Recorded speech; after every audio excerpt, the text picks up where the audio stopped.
بسم اللہ الرحمن الرحیم۔ آج سے ہزاروں سال پہلے جزیرہ عرب کے جنوبی علاقے میں یمن کے گرد و نواح میں ایک شہر آباد تھا جسے سبا کہتے تھے، اور اس شہر کے باسیوں کو قوم سبا کہا جاتا تھا۔ یہاں کے لوگ نہایت ہی نعمتوں اور راحتوں میں تھے۔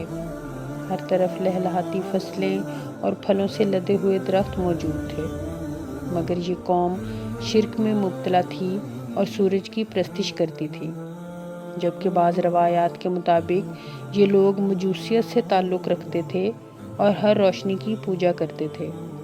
جب یہاں کے بادشاہ شراجیل بن مالک کی موت ہوئی تو اس کی بیٹی بلقیس تخت نشین ہوئی، جسے ملکہ سبا بھی کہا جاتا ہے۔ بلقیس نام تورات سے لیا گیا ہے۔ اہل اسلام کی مقدس آسمانی کتاب قرآن مجید میں اس کا ذکر بغیر نام کے موجود ہے۔ ملکہ بلقیس ایک قابل حکمران تھی۔ وہ نہایت ہی ذہین، دور اندیش اور معاملہ فہم خاتون تھی۔ اس نے ملک سبا پر 9 سال حکومت کی۔ دنیا کے بیشتر ممالک کی تجارتوں کا دار و مدار قوم سبا پہ تھا۔ اسی وجہ سے یہ قوم بہت مالدار اور طاقتور تھی۔ اسی زمانے میں مشرق سے مغرب تک ایک عظیم جاہ و جلال کے بادشاہ کی حکومت کا طوطی بولتا تھا۔ وہ بادشاہ وقت حضرت سلیمان ابن داؤد علیہ السلام تھے۔ حضرت سلیمان علیہ السلام کو اللہ تعالیٰ نے عظیم الشان سلطنت عطا کی اور اس کا دارالخلافہ فلسطین میں یروشلم شہر تھا۔ اللہ تعالیٰ نے آپ علیہ السلام کو غیر معمولی معجزات سے نوازا تھا۔ آپ کو انسانوں، چرندوں، پرندوں، جنات، شیاطین، حتیٰ کہ ہوا پر بھی حکمرانی عطا کی گئی تھی۔ ہوا آپ علیہ السلام کے حکم سے آپ کا تخت اڑاتی اور جہاں آپ چاہتے لے جاتی۔ اس وقت پرندے آپ علیہ السلام پر سایہ فگن ہوتے۔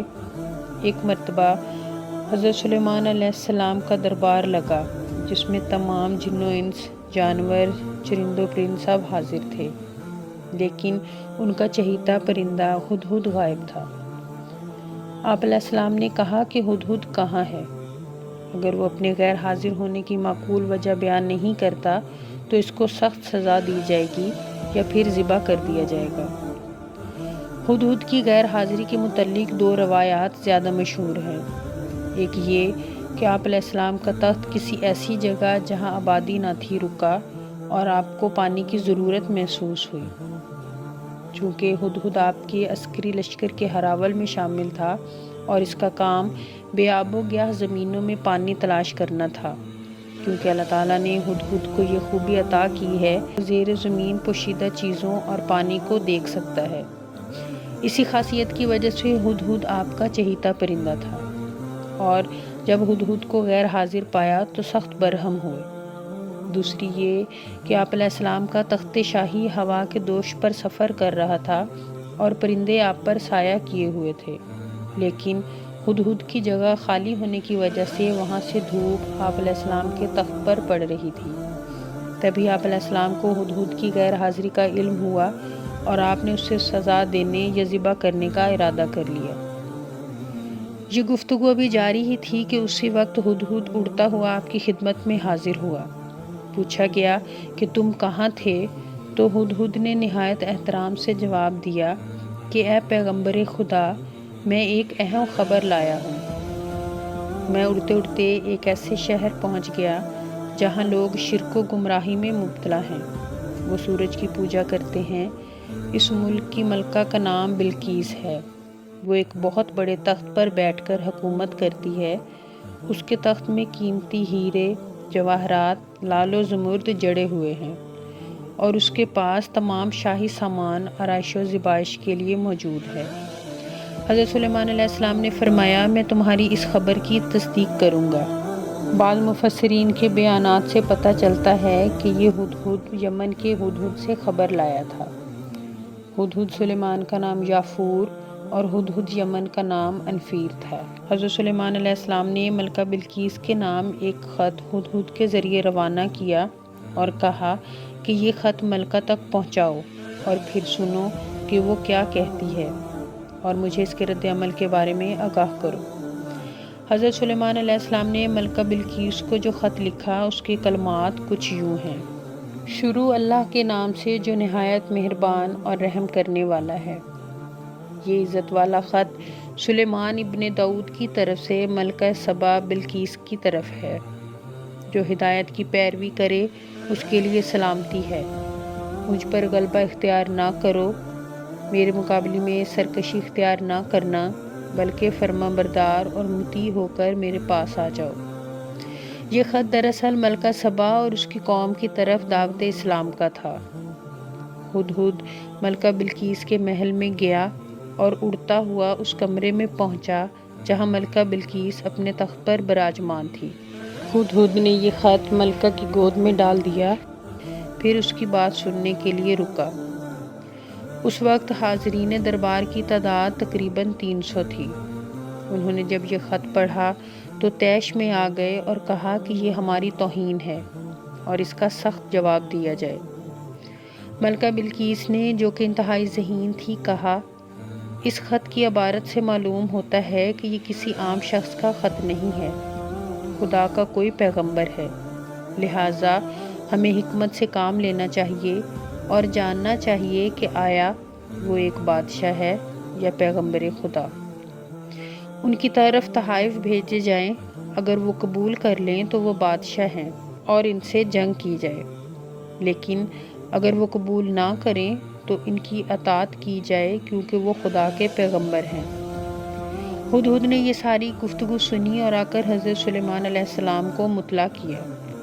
حضرت سلیمان علیہ السلام نے جنات کو حکم دیا کہ شہر کے داخلی راستے پر سونے چاندی کی اینٹوں کا فرش بچھایا جائے۔ راستے کے دونوں اطراف سونے کے عجیب الخلقت جانور کھڑے کر دیے جائیں۔ وزراء اور امرائے سلطنت کی تمام کرسیوں کو سونے کا کر دیا جائے اور دربار عالی کو ہیرے جواہرات سے مزین کر دیا جائے۔ ملکہ بلقیس کی طرف سے بھیجے گئے تحائف میں سونے کی اینٹیں، ہیرے جواہرات، غلام، کنیزیں اور ملکہ کا خط بھی شامل تھا۔ جب ملکہ کے قاصد ان تمام تحائف کے ساتھ سلطنت سلیمان میں پہنچے اور حضرت سلیمان علیہ السلام کے حضور پیش ہوئے تو شرمندہ ہوئے۔ حضرت سلیمان علیہ السلام نے قاصد سے کہا، کیا تم مال سے میری مدد کرنا چاہتے ہو؟ دیکھ لو کہ خدا نے مجھے تمہاری سوچ سے بڑھ کر نوازا ہے اور مجھے ان تحائف کی خواہش نہیں، لہٰذا ان تحائف کے ساتھ واپس لوٹ جاؤ اور ملکہ سے کہنا کہ انتظار کریں، ہم انتہائی لشکر لے کر آئیں گے۔ جب یہ خبر ملکہ بلقیس کو ملی تو وہ سمجھ گئی کہ آپ واقعی نبی خدا ہیں۔ ملکہ نے اپنے وزراء سے مشورہ کیا اور اطاعت سلیمان کی رائے دی۔ ملکہ نے کہا کہ میں نے سنا ہے یہ لوگ جب کسی ملک پر حملہ کرتے ہیں تو اس کو نیست و نابود کر دیتے ہیں، اور سلیمان کو دنیاوی مال و زر کی خواہش نہیں، جس کا مطلب ہے کہ وہ اللہ کا ایک برگزیدہ نبی ہے، لہٰذا ہماری بقا اسی میں ہے کہ ہم اس کی اطاعت کریں، بصورت دیگر ہمارا نشان صفحہ ہستی سے مٹ جائے۔ ملکہ کی آمد کی اطلاع حضرت سلیمان علیہ السلام کو ملی تو انہوں نے درباریوں سے کہا کہ تم میں سے کون ہے جو ملکہ کا تخت اس کے آنے سے پہلے یہاں لے آئے؟ ایک جن نے کہا کہ آپ کا دربار برخاست ہونے سے پہلے میں وہ تخت یہاں لا سکتا ہوں، میں اس کی قوت رکھتا ہوں اور امانت دار بھی ہوں۔ پھر آپ کے وزیر، جس کا نام تورات میں آصف بن برخیہ بیان کیا گیا ہے اور بعض روایات میں اسے آپ کا خالہ زاد بھائی اور دوست کہا جاتا ہے، اس نے عرض کی کہ وہ آپ علیہ السلام کے پلک جھپکنے سے پہلے تخت حاضر کر سکتا ہے۔ کہا جاتا ہے کہ اس کے پاس اسم اعظم کا علم تھا اور اسی کی بدولت وہ ملکہ بلقیس کا تخت اڑا لایا تھا۔ اس تخت کی لمبائی 80 ہاتھ، عرض 40 ہاتھ اور اونچائی 30 ہاتھ تھی۔ اس تخت میں موتی، سرخ یاقوت اور زمرد جڑے ہوئے تھے۔ حضرت سلیمان علیہ السلام نے جب اس تخت کو اپنے پاس رکھا ہوا دیکھا تو پکار اٹھے، یہ میرے پروردگار کا فضل ہے تاکہ وہ مجھے آزما سکے کہ میں شکر کرتا ہوں یا ناشکری کرتا ہوں۔ اگر کوئی شکر کرتا ہے تو اس کا شکر اس کے لیے مفید ہے، اور اگر کوئی ناشکری کرتا ہے تو میرا پروردگار بے نیاز ہے اور اپنی ذات میں بزرگ و برتر ہے۔ حضرت سلیمان علیہ السلام نے ملکہ بلقیس کی ذہانت کا اندازہ لگانے کے لیے اس تخت میں رد و بدل کرنے کا حکم دیا اور اسے پہلے سے بھی خوبصورت بنا دیا گیا۔ جب ملکہ بلقیس دربار سلیمان میں حاضر ہوئی تو آپ علیہ السلام نے پوچھا، کیا تمہارا تخت اسی طرح کا ہے؟ ملکہ نے کہا کہ یہ تو وہی تخت ہے، ہاں اس میں کچھ تبدیلی کی گئی ہے اور ہمیں تو پہلے ہی معلوم ہو گیا تھا اور ہم آپ کے فرما بردار ہو چکے ہیں۔ حضرت سلیمان علیہ السلام نے ملکہ بلقیس کے آنے سے پہلے جنات کو حکم دیا کہ شفاف شیشے سے بنا محل تعمیر کیا جائے اور اس کے صحن میں فرش کے نیچے پانی ہو۔ اس محل میں حضرت سلیمان علیہ السلام اپنے تخت پر جلوہ فروز تھے۔ ملکہ بلقیس کو اس محل میں لایا گیا۔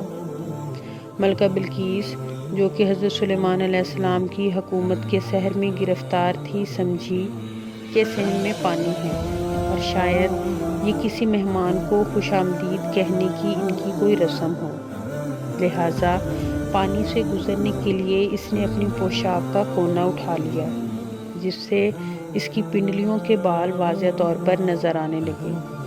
یہاں دلچسپ بات یہ ہے کہ حضرت سلیمان علیہ السلام کو بتایا گیا کہ ملکہ بلقیس کی پنڈلیوں پر گھوڑے کی مانند بال ہیں۔ وجہ دریافت کرنے پر پتہ چلا کہ ملکہ بلقیس کی ماں جنات میں سے تھی، جس کا نام بلعمہ بنت شیان ہے، اور اس نے انسانی روپ میں ملکہ کے والد سے شادی کی۔